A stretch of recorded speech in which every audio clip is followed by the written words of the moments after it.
Hey guys, Mark Ferrasci, Protect Dog Training, out for my morning walk. We got a nice little cold spell that came in, and we got overcast and rain yesterday, and the ground's all wet. Totally changes the environment out here. Really nice. Now that it gets cool like this, I can work some dogs. Very cool. The dogs get a lot sprier, they get a lot friskier because of the cold weather, and a lot better mood. They like the cold. It's only in the 60s probably, but still, this is colder than we're used to up here in the high desert. So nice little lady. So I'm going to work some dogs today. I got Buddy out doing his morning routine. How about Bud? He's got a stem collar on. I usually always put it in the morning because I've got a good with me, a little tingle, or even just the pager, basically the vibration. Doesn't take much at all. He's really acclimated to it, been worked in really well to the collar, so I can get all kinds of things I can do with it with him. Once you've got the tool to be able to use and the dog understands it and you've conditioned the dog properly to the tool, you've got all kinds of potential. So last night I got online. It's normal, lay in the middle of the night, can't sleep, so you get on your phone and start watching videos on YouTube and stuff. And I was watching a trainer that I've learned to respect a little bit. He's done really good with his online offerings. He's got himself a little studio he built. He's got a mixer and different camera angles. He can switch buttons and go to it, and it makes his whole thing flow real well as far as his interviews and things. So he was interviewing a dog man. I like to call him a dog man. When I see these kind of people, I right away know that that's what you call a dog man. Somebody that's been around it long enough, that's been in the trade and really understands his dog and has an instinct and a feel for it. This gentleman has some background in law enforcement and special forces and does higher echelon dogs. It's my whole dream, my fantasy would be to be able to work with people like that and be able to really understand how the dogs are built, and etc. But I've got a pretty good inkling because of my mentor when I was a kid was a Vietnam vet, and I learned to work a lot like what he's talking about. They were alluding to the fact, what they call it, civil agitation, where you basically are personifying your presence to the dog in such a way that's a lot more real, and then you learn to trust your counterpart, the person that's handling that dog, to be able to get a lot closer to the animal and doing your civil agitation. And I used to work with that gentleman that was my mentor and be able to get really close to the dog. I'd be, within inches, because I knew that I wasn't going to get bit when he was handling. And the same went for me. When I was handling, he learned to trust me. And we did some really fancy type work. Well, I shouldn't say fancy, but just it takes that type of a teamwork, handler and decoy. The decoy is the one that's doing all the work to teach the dog, believe me. But with a good handler and a decoy, you can't beat it. You can teach the dog what it's all really about. Then they get into a lot more of realism with their scenario type training when they get into these things that law enforcement uses a lot of. I go down on Saturday mornings. This morning usually would have been my morning to go down there, but I want to work Toffee. If you've seen Toffee, I'm going to be doing some more videos on him, but I'm really enjoying him because it's like a lump of clay. Somebody brings you a lump of clay and slaps it on the wheel and says, make something, and the artist is going to produce something and create something. Well, this is that type of dog. He's been stuck in the backyard. He's exactly what law enforcement you hear about, talk about all the time, where they go out and they get a word that there's a dog stuck in the backyard and the dog hasn't done anything and the people can't handle him, and they go over and they evaluate the animal and they say, this is going to be a good prospect for police work, and they take that dog out. Well, that dog's been stuck in the backyard, not having any type of impressions put on him because people don't know what they're doing with obedience, and he's a raw dog. He's a lump of clay. There's all kinds of energy, there's drives, there's the dog's natural instinct, these things that just make a dog what he is: chasing the fences, barking at the cars, just being a wild man and a wild dog for a good year or so before the dog matures. And now the dog's going on 2 years of age. This gentleman says this dog's about 18 months of age at the most, but it's hard for me to say that because I'm pretty good at reading my animals as far as maturity level and things like that. And then you look at the teeth, I can pretty much tell you the age of a dog within probably 3-4 months, 6 months max.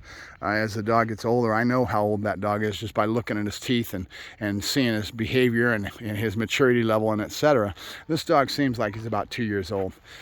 So he's a young dog, but he's been stuck in the backyard, and we're talking about Toffee.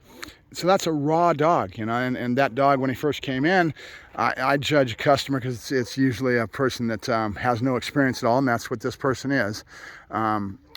but at the same time, I don't get much out of the person. I'm hoping I'm going to get, it's got to be the owner's got to want it. They've got to want what I can produce and want what I can create, and get off the couch and learn and grow with their animal, and learn to work this animal. Because if they don't, buddy, with me, good boy, with me.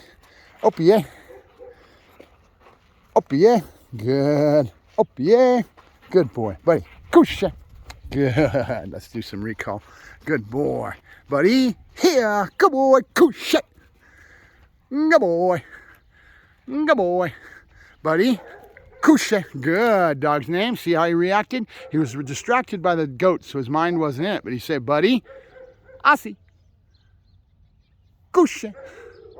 Buddy, Nabu. Good. Kusha. Good. Now this is without any draw. I got no ball. I got nothing, and he's usually not doing this in the morning. So there's nothing that's priming the pump. This is just raw from what the dog's training is, right? Buddy, Aussie. Nope. Good. Buddy, Kusha. Good. Aussie. Kusha. Nabu. Nabu. Good. We're about 15 feet away, 20 foot away. More than that. Good, buddy. Here. Kusha. Good boy. Buddy. Yep. Good boy. All right, you're done. Come on. And I haven't been working these guys much because I got my head in other places right now, but so back to Toffee. He's a raw piece of clay.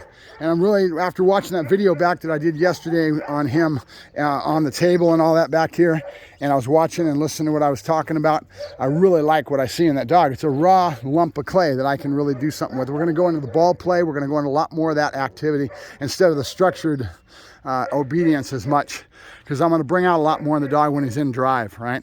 And I don't care about that sport type training where he's got a high head and all that stuff that they do in sport, because the dog's more law enforcement oriented type of an individual that owns him. He's going to be for family protection, but it's a personally owned dog of somebody that's in and around those people. And I'll actually go to that community and introduce him to that community as I go along, and then he can kind of pursue his own type of, buddy, get out of there. Good boy, good.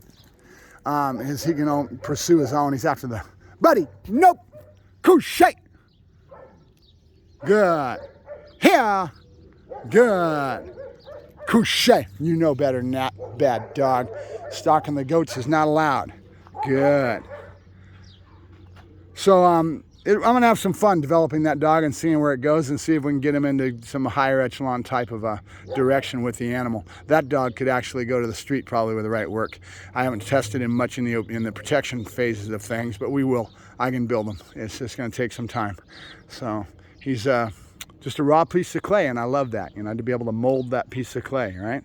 So, all right, Mark Ferrasci, Protect Dog Training on Saturday morning, getting up to start my day, and I'm just yakking at the screen as usual. So have a good day, buddy. By the way, guys, I've got a lot of personal problems in life right now that I'm going through. So I'm going to be selling some dog stock. So you guys are interested in buddies for sale, jokers for sale. I need to get rid of dogs. I need to roll. It's part of my life over the years. I've rolled from one place to another. Any dog man out there, anybody that really wants to have somebody that's good at working dogs, give me a yell. I could roll. If I respect you and I know that you're real heavy into the dog field, and you're in the industry to the levels that I want to go to, and you think you might want to have somebody of my stature be able to work with you, I'd be more than happy to. So give me a yell if you're interested in hiring me. I'm ready to hit down the road. Talk to you later. Mark Ferrasci, Protect Dog Training, signing off.